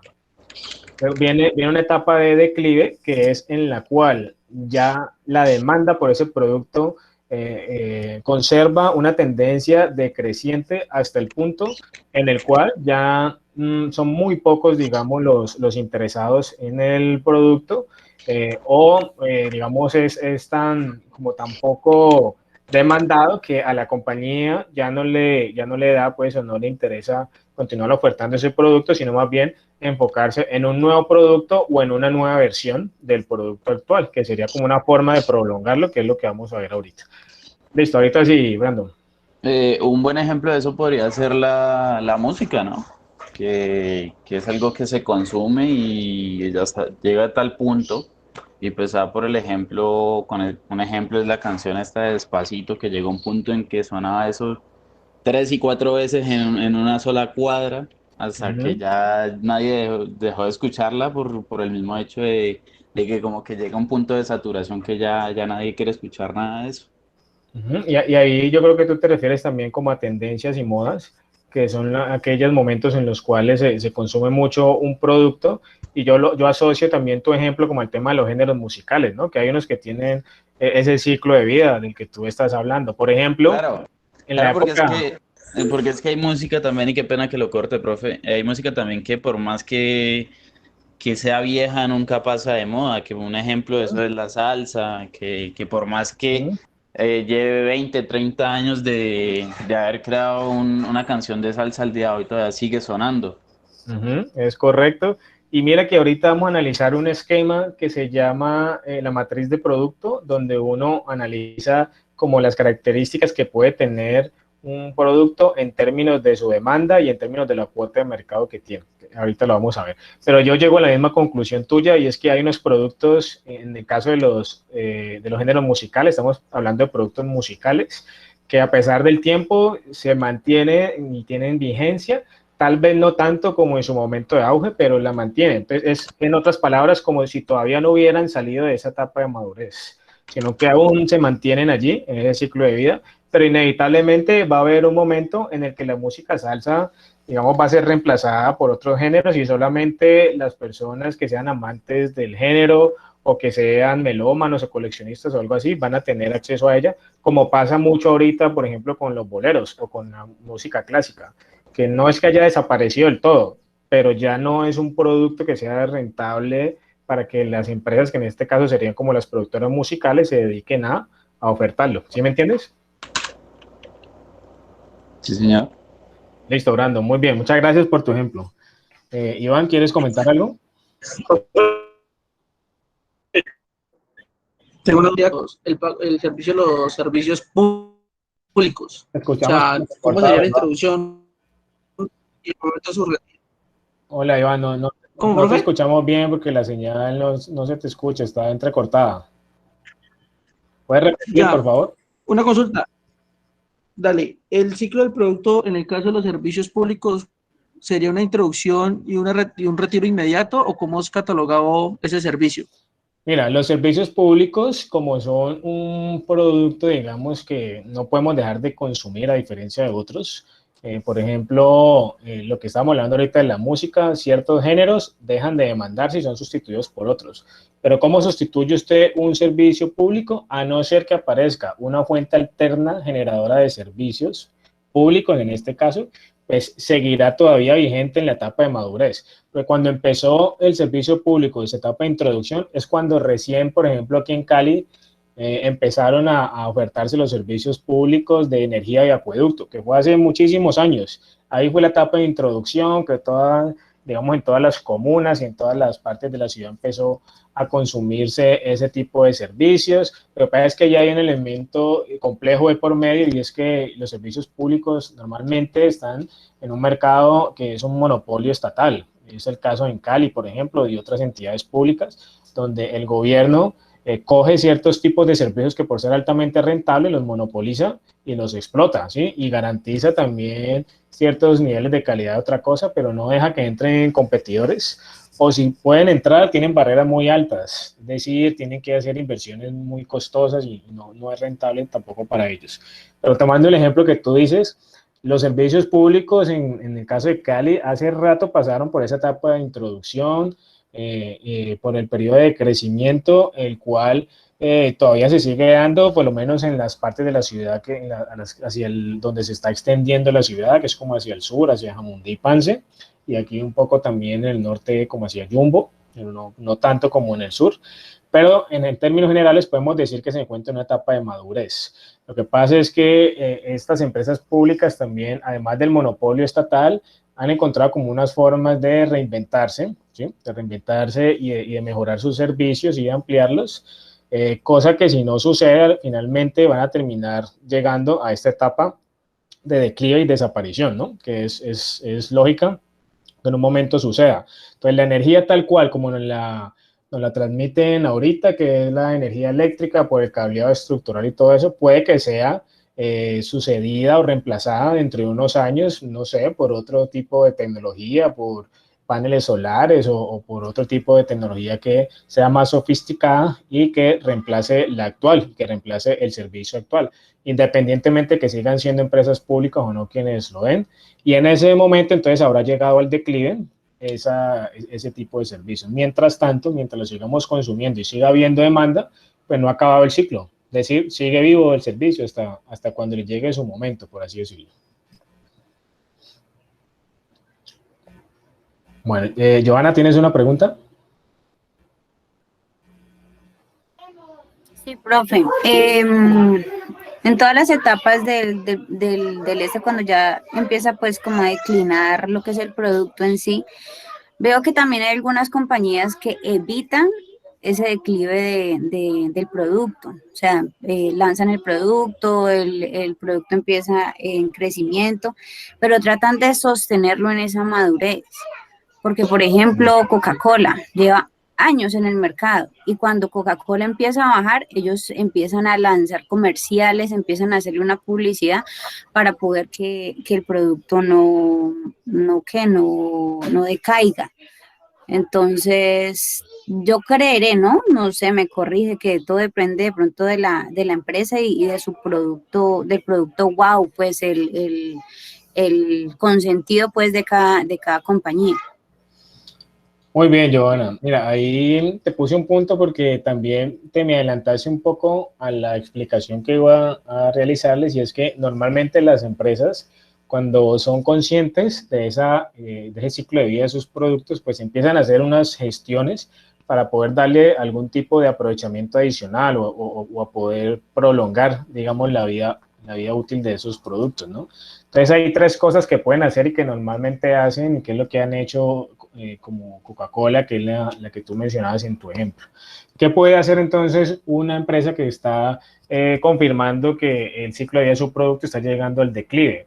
Pues uno es renovar el producto y eso consiste en hacerle como unas mejoras superficiales, cambiarle el empaque, es decir, generar como algún tipo de refresh o de nuevo aire que le dé la impresión al comprador de que es un producto como más cercano a algo nuevo, a algo distinto, ¿sí? Aunque en su esencia siga siendo el mismo producto que tenga alguna variación. Esa es una forma, ¿sí?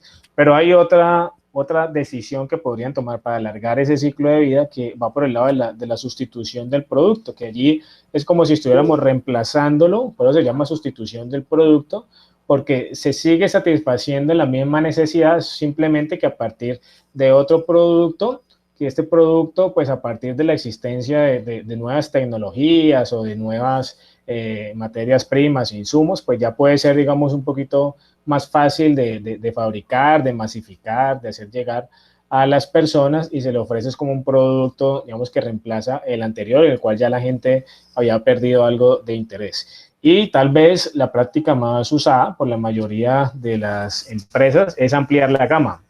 Es decir, si tenían un gran producto exitoso, cogen y empiezan a sacar como derivaciones de esos productos que se especializan como en cierta arista de la necesidad o como en cierta elemento a satisfacer en el cliente. Y en el caso de la Coca-Cola, pues podríamos hablar de que hicieron esto cuando sacaron la Coca-Cola Light, cuando sacaron la Coca-Cola sin azúcar, hubo un tiempo en el que sacaron la Coca-Cola que con vainilla, que con chocolate, que con un poco de cosas, y ahí lo que estaban haciendo y lo seguirán haciendo es ampliar esa gama. Uh-huh. Ahí hay un ejemplo de pronto muy bueno que es, yo actualmente estoy trabajando para la Procter. Uh-huh. Ellos, ¿cómo se llama eso? El shampoo, el H&S, ellos tienen diferentes líneas, ¿no? Pero en sí, el HIS es para la caspa, pero pues tienen diferentes, o sea, como variedad del HIS. Y por ejemplo, ellos, como usted dice, ellos empiezan a analizar como el ciclo de vida del producto y asimismo cuando ya es ciertas referencias empiezan como a bajar el nivel de ventas, inmediatamente ellos empiezan a depurar, a sacar ese tipo de productos que ya empiezan pues ya a tener bajita rotación y ahí es donde empiezan a sacar otro producto, o sea, con otro tipo de características, pero en sí, o sea, el HIS siempre está allí, sino que como usted dice, los actualizan para poder que mantengan vigencia pues en el mercado. Y mira que la Procter, que tiene tantos productos, todos de consumo humano, en cada uno de ellos puedes verificar ese ciclo de vida del producto y cómo han encontrado también estrategias para poder extender la vida útil de la mayoría. No todos, hay unos productos que definitivamente desaparecen del mercado y eso también es natural, pero los productos con más éxito suelen extenderse por alguna de estas tres estrategias. Bueno, último punto que vamos a trabajar para esta clase hoy y que es supremamente importante, insisto, aquí también hay un elemento que se pide dentro del protocolo, tiene que ver con algo que se llama la matriz de crecimiento y participación o la matriz del Boston Consulting Group, ¿sí? Es una matriz que fue creada como para valorar justamente ese momento en el cual se encuentra en el ciclo de vida un determinado producto, ¿no?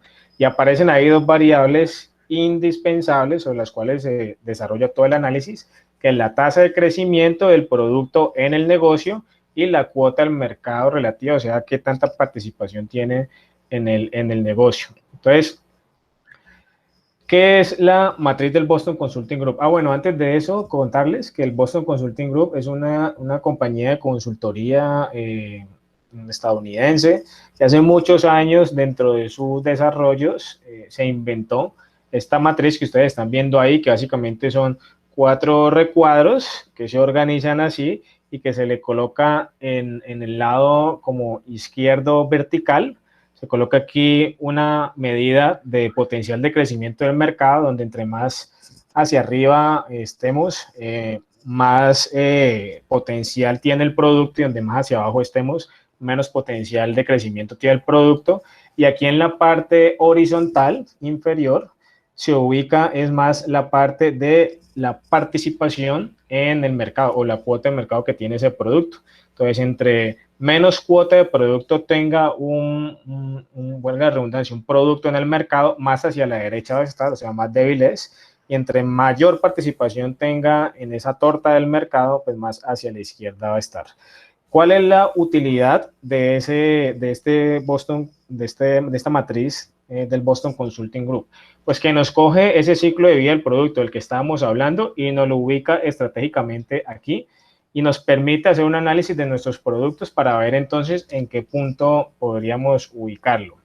Esto hoy vamos a hacer simplemente como una descripción general y lo que yo les voy a pedir a ustedes para el protocolo también es como si fuera una primera parte del análisis que uno hace de la matriz del Boston Consulting Group, porque si lo lleváramos hasta un escenario de análisis completo, necesitaríamos más información. O sea, necesitaríamos, por ejemplo, de cada uno de los proyectos de ustedes, conocer cuál es el potencial de crecimiento que tiene cada uno de esos productos que ustedes van a proponer. Y para conocer el potencial de crecimiento, necesitamos saber cuánto se vende en promedio desde el año pasado hasta este año para ver qué tanto está creciendo.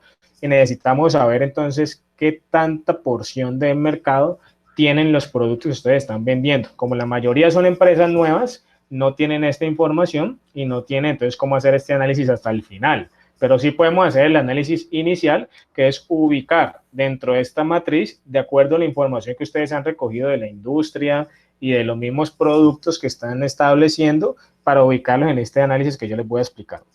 Entonces, el primer tipo de producto, según la matriz que se conoce, es el de duda, es este que está acá, ¿sí? O interrogante. El producto duda o interrogante es el que está casi siempre en esta primera etapa del ciclo de vida del producto, o sea, que está en introducción. ¿Por qué se habla de que es duda o de que es interrogante? Porque realmente no se conoce o no hay una indicación clara de cuál va a ser el resultado de ese producto en el mercado. Apenas se está lanzando, apenas se está dando a conocer, apenas la gente lo está como aprendiendo a manejar, y entonces esto aplica para ubicar en este punto todos aquellos productos que ustedes tengan dentro de los portafolios que hayan a definir, que sean como totalmente novedosos, que no hayan tantos antecedentes de cómo lo consume la gente, de si les gusta o no, irían aquí. ¿Listo? En este segundo punto, que es el que se denomina como producto estrella, estaríamos como extrapolando los productos aquí que se encuentran en la etapa de crecimiento, ¿sí? O sea, en la segunda etapa del ciclo de vida del producto. ¿Y por qué en la segunda etapa y por qué estrella, muchachos? Porque estrella significa algo maravilloso, extraordinario, sobresaliente, ¿cierto? Entonces, los productos que están creciendo, que están en auge, son eso. Son productos maravillosos que todo el mundo quiere, que todo el mundo consume, y obviamente la compañía que los produzca pues quiere seguir manteniendo esa tendencia, ¿cierto? Entonces, un producto estrella es aquel producto que tiene un alto potencial de crecimiento en el mercado, o sea que de un año a otro empezó a demandarse mucho más, pero que tiene también una porción alta de ese mercado, o sea, una cuota alta de ese mercado, o sea, se vende bastante. O sea, no solamente está aumentando la demanda, sino que se vende bastante ese producto. Es, en definitiva, como el estado deseado de las empresas para sus productos. O sea, todos quisieran tener productos estrellas porque se ubican en el recuadro, digamos, más alto, de mayor estima de la matriz del Boston Consulting Group. ¿Listo? Si analizan ustedes el de duda, fíjense que como no se sabe todavía cómo le puede ir, pues asumimos de que como se lanzó el producto, hay detrás de ello toda una estrategia para resolver y un producto que sirve para resolver una necesidad. Entonces se estima que pueda tener un porcentaje de crecimiento alto en ese mercado, pero no tiene cuota de mercado, porque apenas está dando a conocer. Por eso está, digamos, en la parte débil, acá, ¿sí? Pero en la parte alta de potencial de crecimiento del mercado.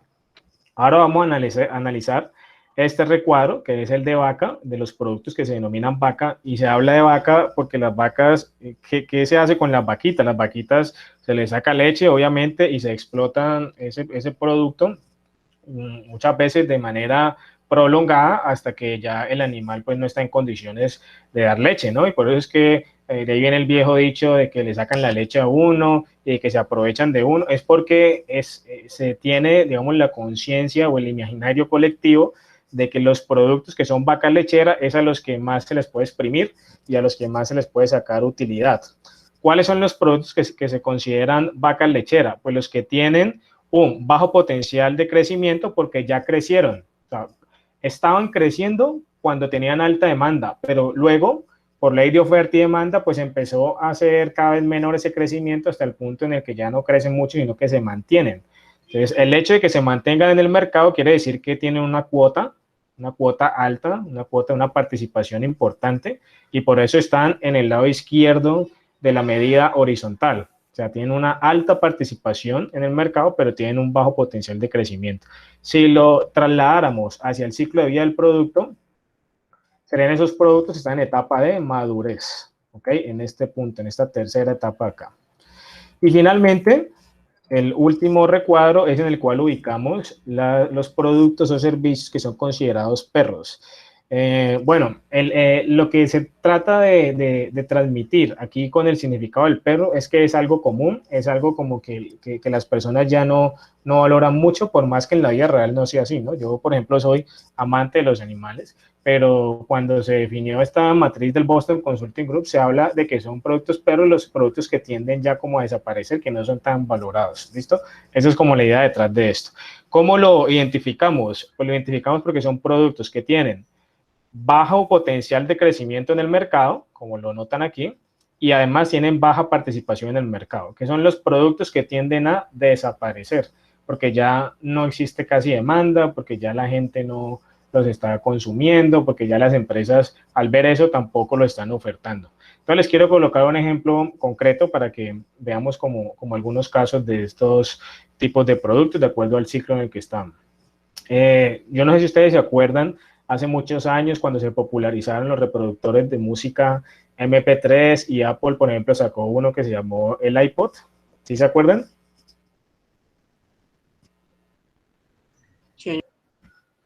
Bueno, ¿qué hacía el iPod? El iPod era un reproductor de música, ¿cierto? Cuando se lanzó, eso fue por allá como en el 2005, pues era un producto interrogante que no sabían si les iba a ir bien, pero pues la gente lo empezó a comprar y se dio una tasa de crecimiento alta. Entonces en ese entonces se ubicaba aquí. Y luego en su momento cúspide, que tenía alta demanda y también una participación grande por encima de todos los demás reproductores de la época, se convirtió en un producto estrella, ¿sí? Pero ¿qué pasó después? Cuando aparecieron otros tipos de productos que empezaron como a sustituir y a mejorar la experiencia que daba el iPod, como cuando apareció el iPhone o los teléfonos inteligentes que tenían memorias y que podían guardar la música y hacer exactamente lo mismo, pues entonces ese iPod entró en una etapa de vaca lechera, ubicarse aquí, perdió potencial de crecimiento, o sea, dejó de crecer, la gente dejó de pedirlo, y aunque tenía una participación alta, esa participación empezó a perderse y duraron varios años aquí, hasta que finalmente se convirtieron en productos perro.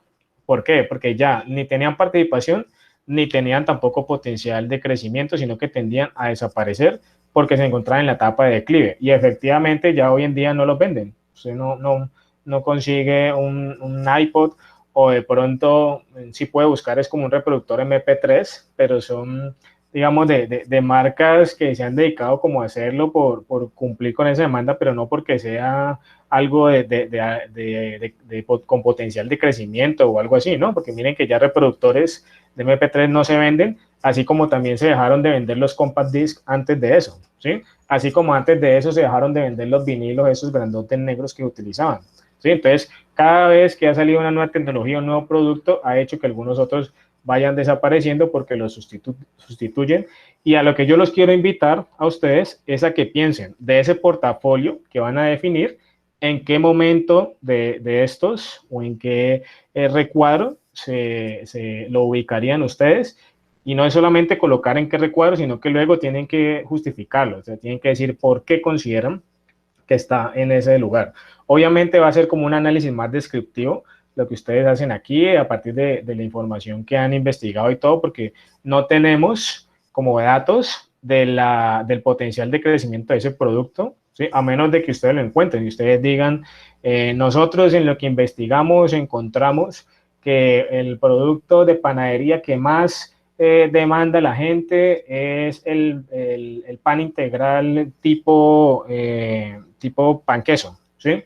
O sea, de ese tamaño y de esas características. Y tiene una tasa de crecimiento de tanto. Entonces, si ustedes tienen esos datos, podrían ya hablarme con argumentos de ese tipo. Mientras tanto, será más como a nivel de la observación y de la expectativa que ustedes tienen, que utilicen la matriz del Boston Consulting Group para ubicar sus productos. Entonces, si ustedes tienen un producto que es nuevo, que no se conoce en el mercado, que tampoco existen productos competidores de eso, seguramente será un producto interrogante o duda, ¿sí? Si es un producto que en estos momentos tiene muy alta demanda y que la gente lo está comprando mucho y que aparte de eso ustedes lo pueden vender bastante fácil y demás, pues entonces sería un producto estrella, ¿cierto? Si es un producto que no tiene mucho potencial, pero que se está vendiendo bastante y la mayoría de las ventas que ustedes harán será parte de a partir de ese producto, es un producto vaca. Y si es un producto que ustedes lo van a vender, es simplemente como por completar el portafolio y por tener una opción ahí, podría ser un producto perro también. Lo analizan bajo esa perspectiva y lo justifican con sus palabras, luego de plasmar esto en la parte, digamos, final de lo que tiene que ver con producto, de la estrategia de producto en el protocolo. ¿Listo? Bueno, quiero preguntar si hay alguna duda acerca de esta matriz o si entendimos la idea detrás de la relación que tiene con el ciclo de vida del producto y sobre todo cómo ejecutarlo, cómo llevarlo a cabo para el ejercicio del protocolo.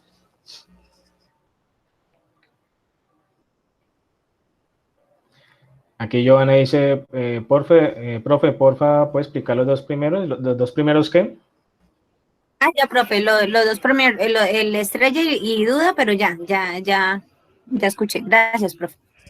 Ah, bueno, listo. Bueno, entonces aquí ya la responsabilidad también es de parte de cada grupo de estudiantes para que profundice un poco más en las explicaciones. Yo, como siempre, les voy a compartir la grabación pues y todo el material necesario por Moodle y por el chat que tenemos del grupo a inicios de semana. Pero tengan en cuenta que es importante trabajar desde ya, porque si no a uno se le olvidan los conceptos que pueden estar claros en estos momentos y luego se puede terminar acumulando como todo ese trabajo. En ese orden de ideas es que he decidido cambiar la mecánica de asesoría que normalmente venía trabajando, que es una por corte, para cambiarlo. Y lo vamos a hacer de esta manera. ¿Sí están viendo ustedes este calendario que yo muestro aquí? Sí, profe. Sí, profe. Bueno, entonces hoy estamos a 10, ¿cierto? La semana de parcial es esta semana que arranca el 3 y termina el 8. O sea, esta va a ser la fecha de entrega del segundo protocolo, ¿listo? Eso quiere decir que nos quedan 1, 2, 3 clases de aquí por delante. La clase siguiente, que es la del 17, vamos a reunirnos por asesoría tal cual como lo hicimos hace unas semanas. La clase que sigue, que es del 24, vamos a tener clase normal, que les voy a explicar el último tema, que es la segunda P, que es la de promoción. Y el primero, pero creo que el primero es festivo, ¿cierto? ¿Ustedes me confirman? Sí, profe. Sí, profesor, sí. Pues madre, yo haciendo cuentas aquí con esto como para asesorías. Bueno, entonces, no vamos a contar con este día, así que la sesión de asesorías la vamos a tener para la próxima clase. Y yo les daré la información o la última clase con el tema de promoción, el 24. El primero no nos vemos y el 8, ya saben ustedes que la semana del parcial no nos encontramos porque ustedes deben estar trabajando en la construcción del documento, además de haberlo hecho todos los días anteriores. Mi plan inicialmente, antes de darme cuenta de que era festivo, era reunirnos para asesorías el 17 y el primero. Pero ya ahorita que confirmamos que es festivo, entonces solo el 17 y de ahí en adelante seguimos con clase normal y luego la fecha de entrega. Entonces, ¿cómo vamos a hacer esa jornada de asesorías para la próxima clase? De la misma forma que lo hicimos la vez pasada, en el mismo orden también. Entonces, simplemente se los recuerdo rápidamente para todos los que están ahí presentes, que son, arrancamos con Natalia y Mariana, luego seguimos... Profe, pero pienso yo, no es muy poquito tiempo el hecho de estar pues en una sola clase como todos y como de a 10 minutos para cada uno, es como muy complicado, ¿no le parece? Sería complicado, especialmente si fuéramos a revisar toda la información del proyecto. Pero como vamos a revisar solamente lo de este segundo corte, o sea, lo de análisis de la demanda, análisis de la oferta y la P que acabamos de ver hoy, que es la de producto, yo creo que nos alcanza el tiempo, sobre todo si ustedes llegan ya con material para mostrarle al profe, ¿no? Para que el profesor les realimente y no para explicar otra vez los temas, sino para que el profesor les comente o les revise si van bien o si hay algunos aspectos por mejorar.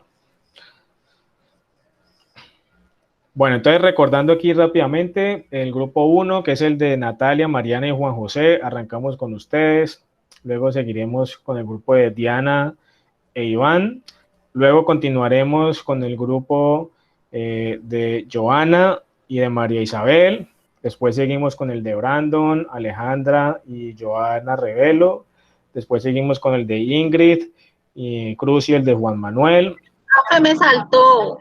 Cindy Viviana Estrada, estoy solita, las 7. Bueno, sí, debe ser porque la vez pasada tú Sí, estabas trabajando sola, ¿cierto? A ver, yo veo. No, pero yo los tengo distinguidos por colores. A ti te corresponde, más adelante, te corresponde a las 3:10.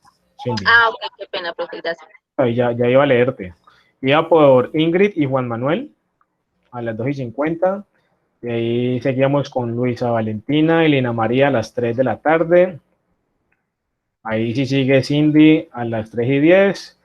Luego seguiríamos con Valentina Giraldo a las 3:20.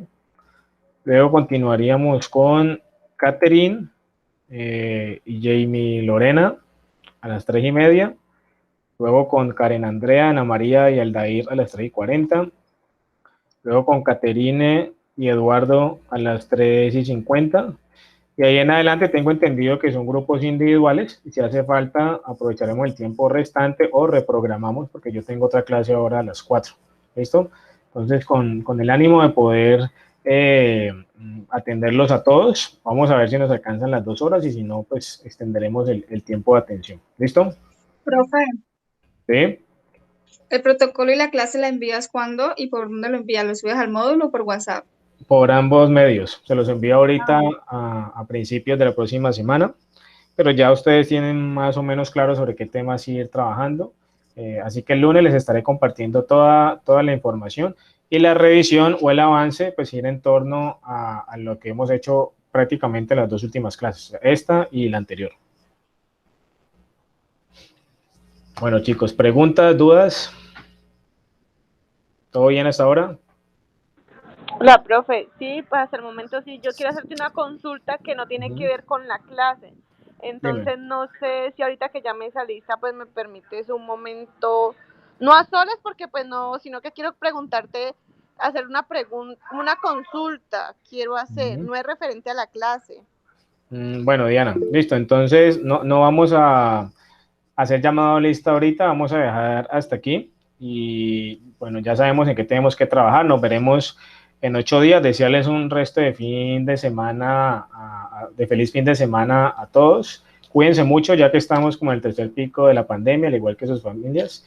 Y bueno, que les vaya muy bien. Estamos en contacto, chicos. Me esperas, Diana, para que hablemos. Muchas gracias, profe. Muchas gracias, profe. Hasta luego. Ah, vale, listo, profe. Muchas gracias. Bueno, que esté muy bien. Gracias, profe. Ve.